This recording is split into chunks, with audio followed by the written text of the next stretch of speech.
Hello everyone, in this video we're going to cover Prologue of Algarve Bike Challenge as well as prehistory of how I happened to be in Tavira, Portugal at the beginning of spring of 2023.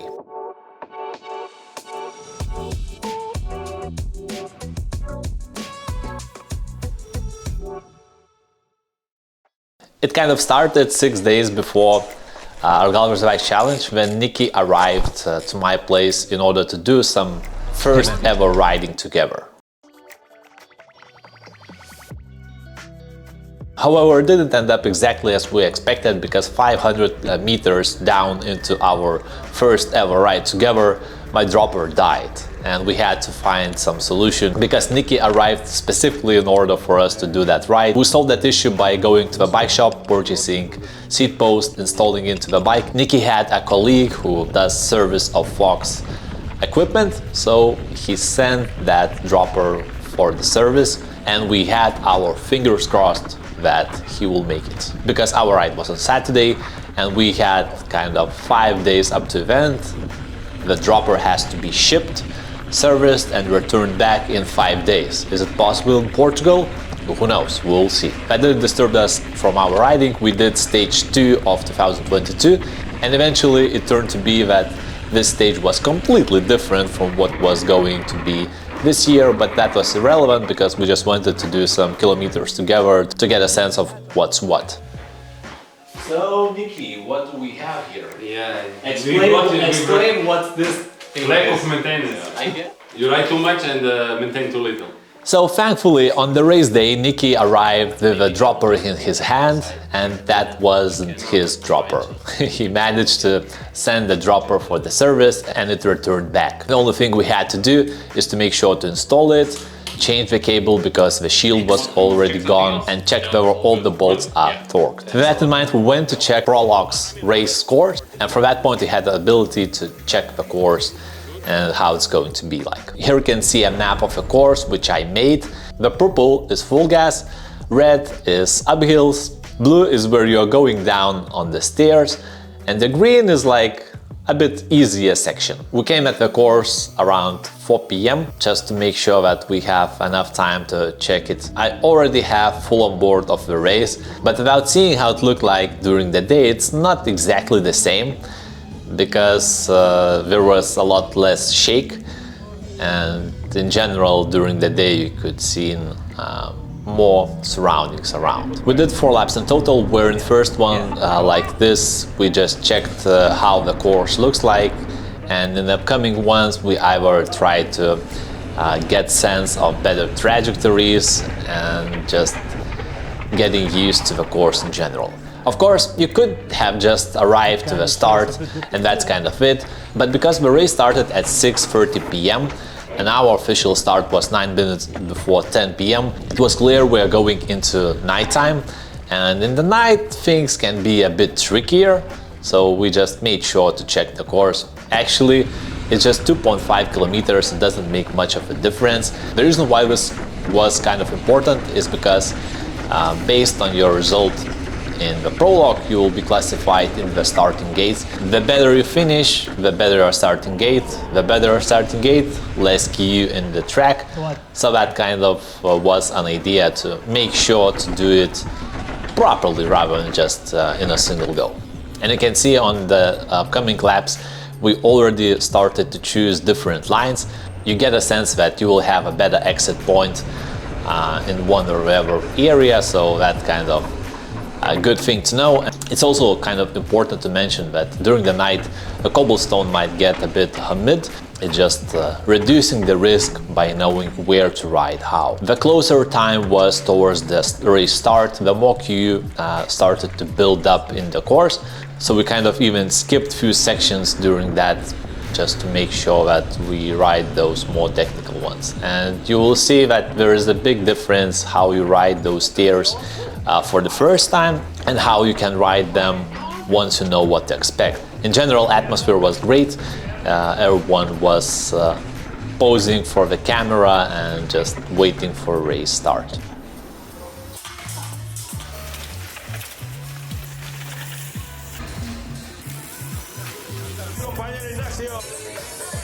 Todos nos conseguem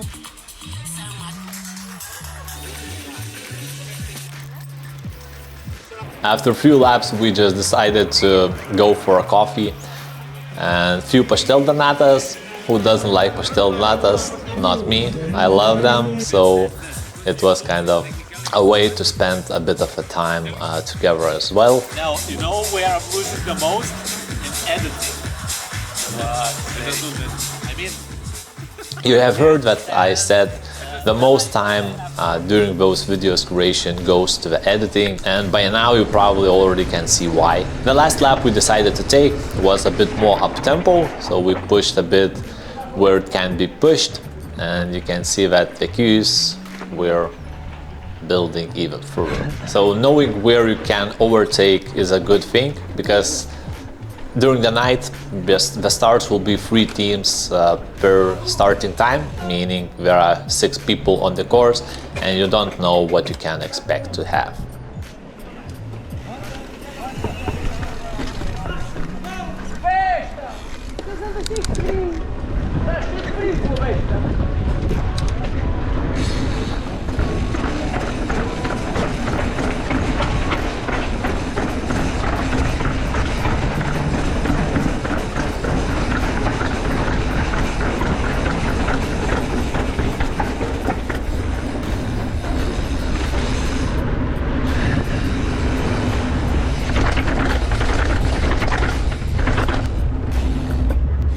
Because I came here straight from Tenerife and I didn't had proper lights to shine during the night, Nikki gave me this power bank driven light, which is strong. We kind of thought that strong light might help to light up the shot for the GoPro, so that was the reason we put this big thing. And we decided that it needs to be tested on the stairs. Actually, Nikki thought this way. Fuck, have you seen how steep they are? Fuck's sake. And you are going to film it. But probably he just wanted to see whether I'm going to hit that wall or not. Unfortunately for him, fortunately for me, I didn't hit that wall. So it wasn't the nicest visual solution, nor it was lightweight, but we just applied it. And actually we didn't even knew how well the course will be lit up, because it was required for everyone to have lights.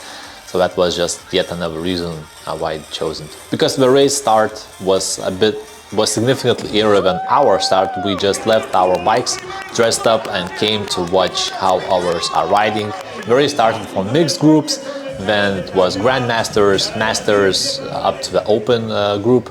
And you can see that towards the night, everyone got faster. I said to you, I don't want to stay here.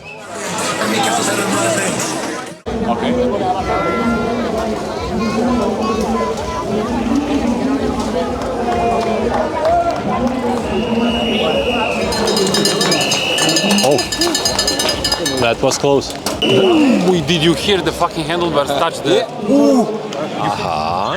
I even don't know how to fucking... I haven't either.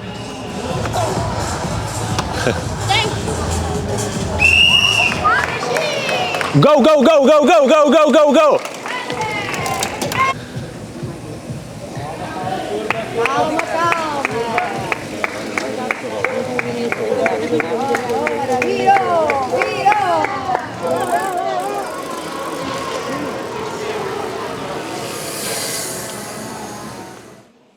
And then our time came. It was a nice addition that at the start you could have gone on the rollers to do the warm-up. We just went a bit easier pathway and went on the road. Anyways, we were ready to hit the track. Our idea was to just go full gas and don't wait each other in this place. We just decided to go full gas, and that's kind of it. The course is just 2.5 kilometers, so there's not much area to look through your shoulder. You just go and see how it goes.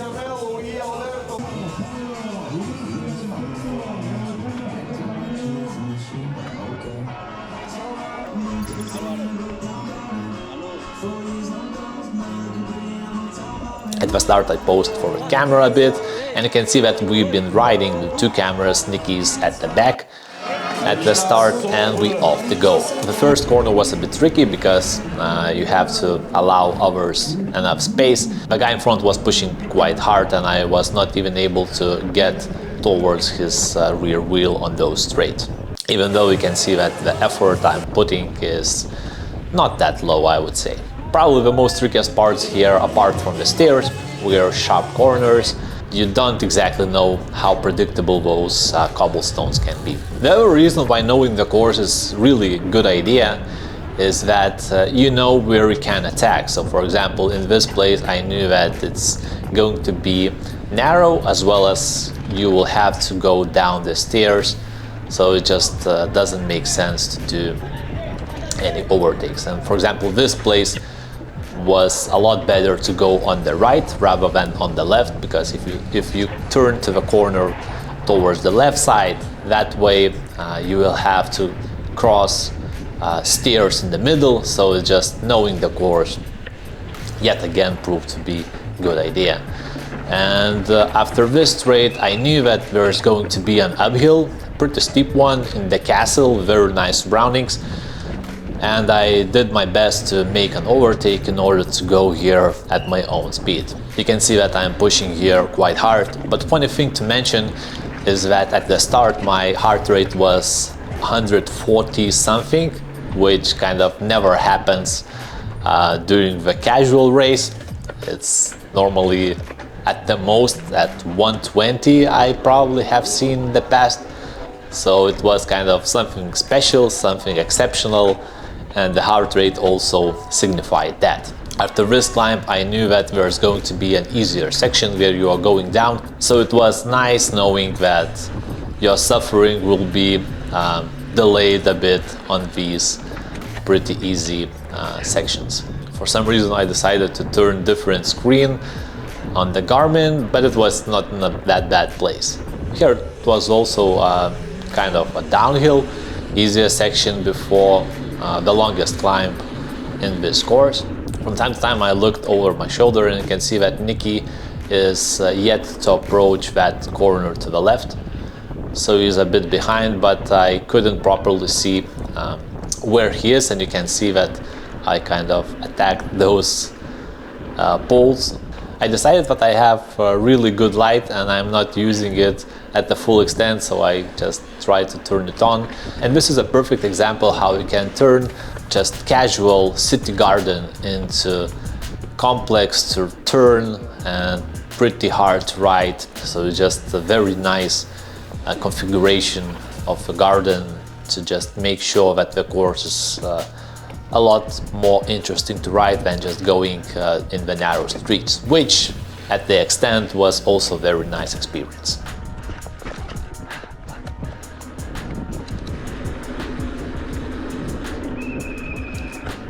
We are approaching stair section where firstly there were long ones, so just a huge gap between those stairs. And it kind of, the full suspension is okay to ride here, but I doubt how the guys were running it with a hardtail. Of course, it's a very short one, but still. And you can see that here I'm approaching those stairs at 24 kilometers per hour. So it was a lot faster than I would have done it in the first time. You know already what to expect and you just go full gas. As normally, the team finish time will be the one where when the last driver of the pair finishes,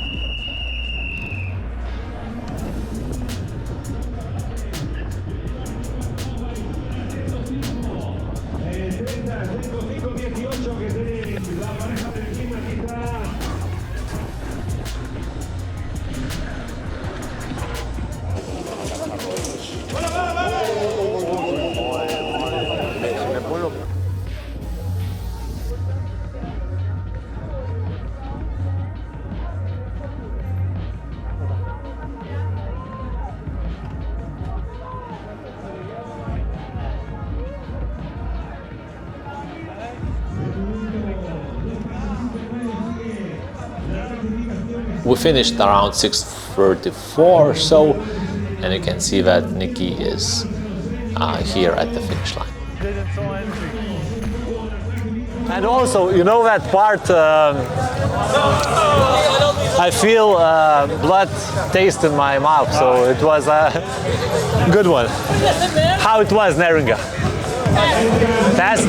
I think, yeah, we done 6 minutes 30. Yeah, 6 minutes. I saw it's 7 like something, but I started earlier. Yeah, average BPM 177. 177? Average. Maximum 188. Summary. Average 171, max 184.